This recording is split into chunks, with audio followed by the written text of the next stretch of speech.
एक बार दुर्वासा मुनि है ना, उनके यहाँ पर आए द्वारिका में, बड़े क्रोधित रहते थे हमेशा, बट क्योंकि भगवान तो गृहस्थ की भूमिका निभा रहे थे, तो भगवान कृष्ण और ये रुक्मणी जी ने बड़ा आदर सत्कार किया उनका, बड़ा, और वो कुछ भी करते थे, मतलब बड़े गुस्से में रहते थे, बोले गुस्सा आने तो अच्छा नहीं है।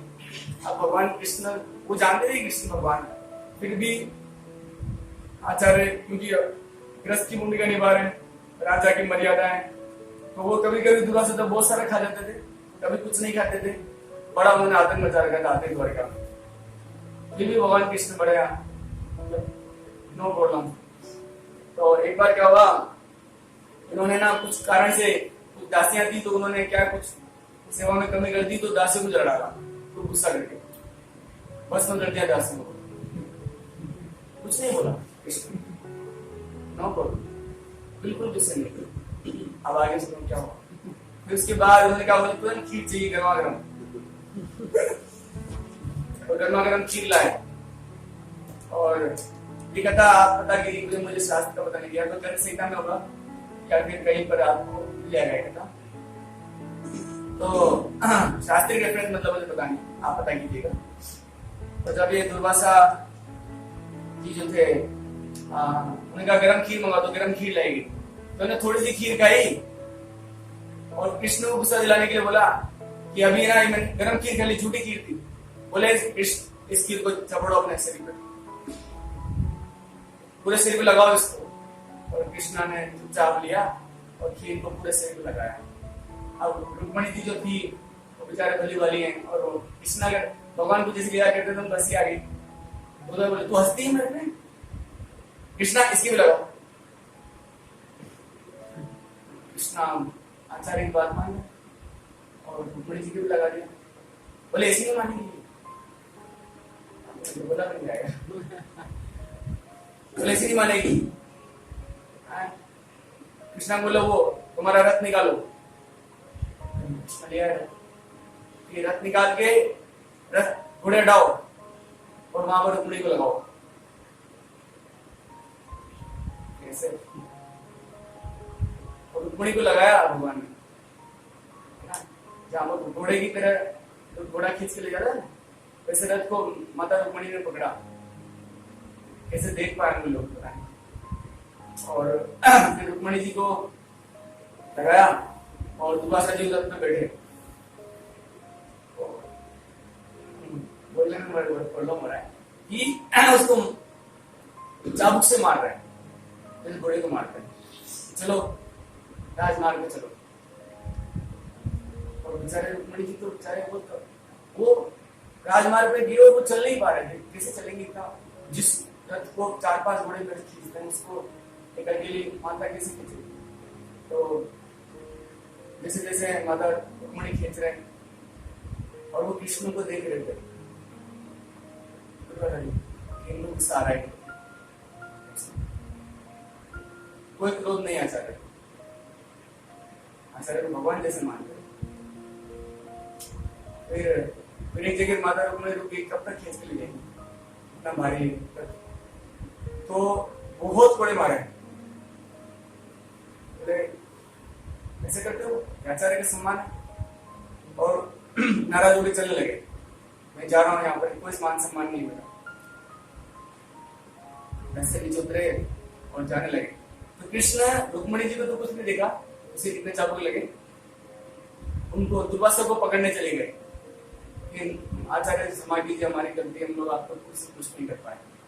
तो थोड़ा देर चलते रहे, दुर्वासा ने एक्टिंग कर रहे थे, चलने के बाद फिर रुके और फिर बोले कृष्ण तुम दोनों ने आज वो काम किया जो कोई नहीं कर सकता, मैं तुम पर बहुत बहुत प्रसन्न हूं, भगवान है उनको वर देने की जरूरत नहीं, फिर भी बोला कि तुम दोनों का इतना कीर्ति फैलेगा सिर्फ तुम, इसलिए इतना सिर्फ रुक्मणी जी और कृष्ण का बहुत तुम्हारा कीर्ति फैलेगा उनका स्तर। तो ये भगवान है। मैं आपसे सच बताता हूँ, आप भी समझ रहे होंगे, इस दुनिया में अगर कोई द्वारिका का राजा हो वो नहीं कर सकता। उनकी प्राण से प्रिय जो पत्नी है रुक्मिणी, उनके लिए ऐसा विवाह, फिर भी कृष्ण ने बताया आचार्य पे कोई क्रोध नहीं, कोई गुस्सा नहीं। फिर भी शास्त्र में ऐसा कहा गया कि आचार्य अगर शास्त्र विरुद्ध कार्य करे उसका वध किया जा सकता है। अर्जुन यही पूछ रहे हैं इस श्लोक में कि आचार्यों का वध कैसे करें, कृष्ण बताइए। तो बताते हैं, हमारा शास्त्र बताए 5 लोगों का वध कभी नहीं किया जा सकता। 5 स्त्री,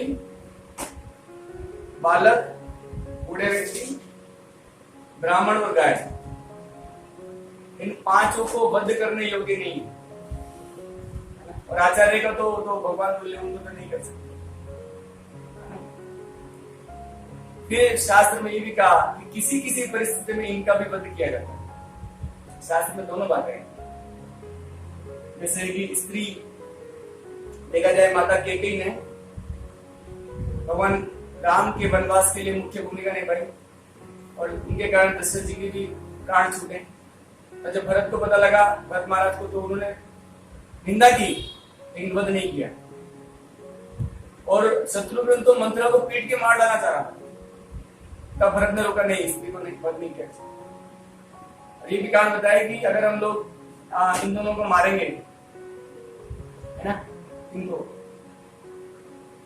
कैकेयी को और मंथरा को, तो फिर राम जी, हम भगवान राम उनको कभी माफ नहीं करेंगे।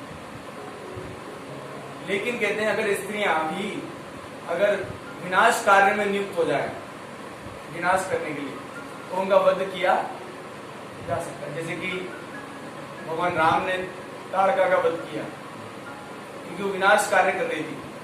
विश्वामित्र जी ने कहा कि अगर कोई स्त्री 4 वर्णों के विनाश में लग जाए, ब्राह्मण, क्षत्रिय, शूद्र, वैश्य, तो उस स्त्री को वध कर देना चाहिए। शास्त्र उचित। उसी तरह से अगर आचार्य भी अगर शास्त्र विरुद्ध कार्य करने लगे, अधर्म का साथ है, तो वध किया जा सकता है। फिर बालक, है ना, बालक को नहीं मार सकते। इवन अंग के भागवतम के 14 स्कंद में आता है, अंग महाराज के साथ उनका एक लड़का हुआ नालायक, उनका नाम था वेन मार। तो वेन क्या करता था, वो बड़ा बदमाश, बच्चों को खेल खेल में मार डालता था, छोटे बच्चों को कुएं में डाल देता था, बड़ा खतरनाक।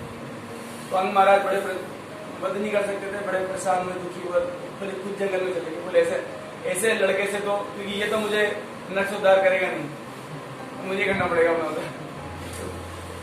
फिर खुद ही गए और संन्यास लेके अपने धर्म आचरण में लग गए।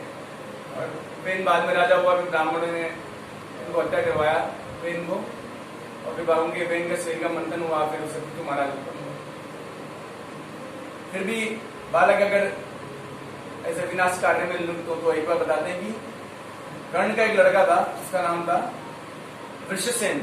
कर्ण का लड़का, सदी जाते कर्ण का लड़का था वृषसेन। और वो क्या है, कृष्ण और अर्जुन को बड़े बाण चला रहा था, छोटा सा लड़का था। तो अर्जुन ने कहा कि बालक ये नहीं मानना, लेकिन मान नहीं रहा, वध नहीं करना चाहिए, क्योंकि वंश परंपरा को चला देना है, लोग आगे को वध नहीं करना चाहिए, बड़े बूढ़ों को वध नहीं करना चाहिए। तो वो मान नहीं रहा है और कृष्ण पे भी बाण चला रहा है। तो फिर वो अर्जुन सबके सामने घोषणा करते हैं कि मेरे लड़के को तो तुमने ऐसे मार दिया, अपनी मम्मी को घेर के, कि मैं घोषणा करता हूँ तुम लोग सामने खड़े हो और तुम्हारे सामने मैं इस तुम्हारे लड़के का वध करूंगा। और अर्जुन ने किया, क्योंकि विनाश कार्य में, इसलिए बालक का वध नहीं करना चाहिए। लेकिन बालक अगर अनुचित कार्य करे, है ना, और बालक अगर विनाश कार्य में नियुक्त हो तो वध कर सकते हैं। ऐसे वृद्ध जो जन होते हैं ना, ओल्ड एज, उनका वध नहीं करना चाहिए, है ना। जैसे कि आगे धृतराज महाराज का वध नहीं किया, भले उन्होंने बड़े षड्यंत्र करे पांडवों को मारने के लिए, बार बार कहीं दुर्योधन के साथ मिल गए, बल्कि उल्टा किया था इन्होंने। जब महाभारत हो गया था तब 5 पांडव आए, इनकी सेवा करते थे धृतराज महाराज की। सुबह सुबह सबसे पहले प्रणाम करने आते थे, पैर दबाते थे, थोड़ी देर पैर दबाने के बाद में फिर अपने राजपाट में जाते थे, बड़ा सत्कार करते थे। तो वध नहीं करना चाहिए वृद्धों का। फिर भी कभी कभी अगर विनाश कार्य में लुट जाए तो कर सकते हैं। बताते हैं, एक भगदत्त नाम का राजा था और वो भी साइड से लड़ रहा था। क्या नाम था? भगदत्त। तो इतना बूढ़ा था कि उसकी आंखें की पलकी में नहीं खुलती थी। ऐसा वर्णन है, मतलब उसकी जो पलकी होती थी वो आंख को कवर करके रखा था, फिर भी जुगाड़ करके आया था वो। जुगाड़ टेक्नोलॉजी करके वो आया हुआ, ऐसे खींच के कुछ ना कुछ या ऐसे करके दुपट्टे से ऊपर करके देखो तो सही कौन सा बड़ा तीर मार रहा था अर्जुन। अर्जुन का मुकुट गिरा गया, बोले बूढ़े में बड़ा था। भगदत्त को बोला तू भग जा, नहीं तो फिर देख लेना। वैसे भगदत्त को भग जाना चाहिए था, लेकिन नहीं गया। वीर यही होते हैं, क्षत्रिय राजा। तो फिर बाद में अर्जुन ने कहा बड़े ये बूढ़ा मानेगा नहीं, या तो मुझे मारेगा, मुझे मारने दो। और वो अर्जुन के पीछे पड़ा था, तेरे को ही मारूंगा। बोले कि हाँ, बोले इसकी आगे भी नहीं खुल रही। फिर अर्जुन ने लास्ट में एक बाण चलाया अपने बड़े बड़े वृद्ध को मारना नहीं चाहिए, लेकिन अगर वृद्ध ऐसा नाटक करे तो भी करना चाहिए।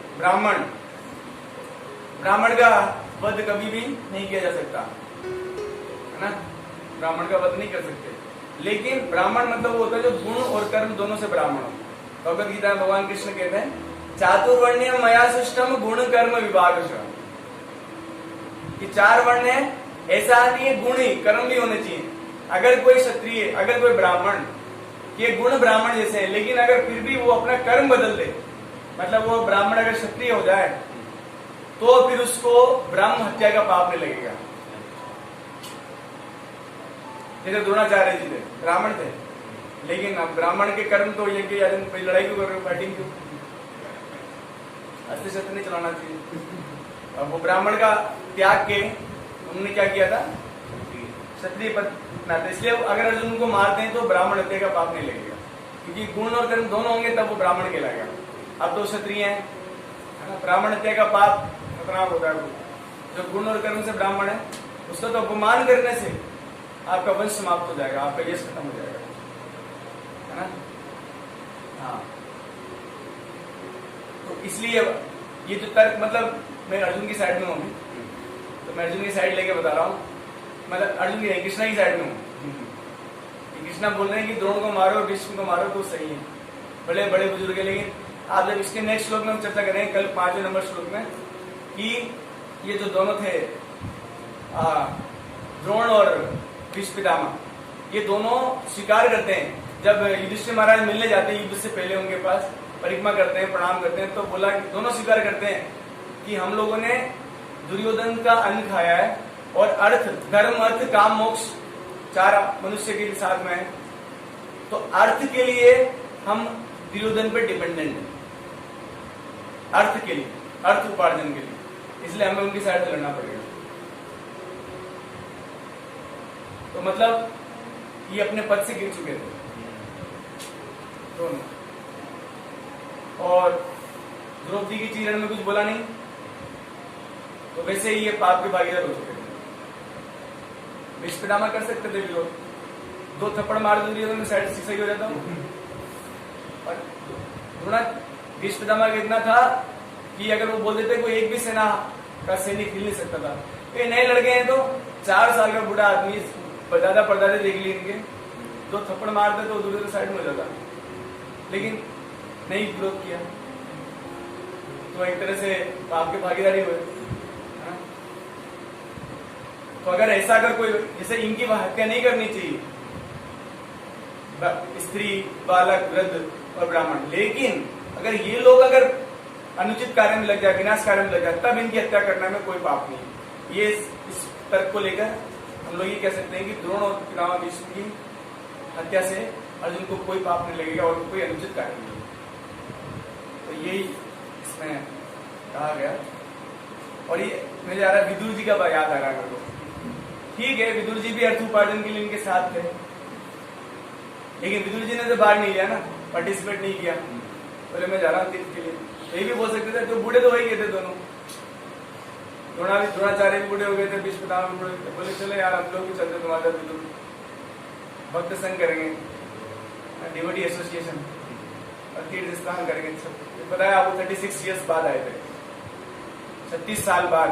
उस समय तो कृष्ण भी अपना धाम जा चुके थे। तो यहाँ पर आप देखेंगे कि जो अर्जुन जो कह रहे हैं उसके तर्क में कोई दम नहीं, बताएंगे बाद में। ओके, आपके लिए बहुत धन्यवाद।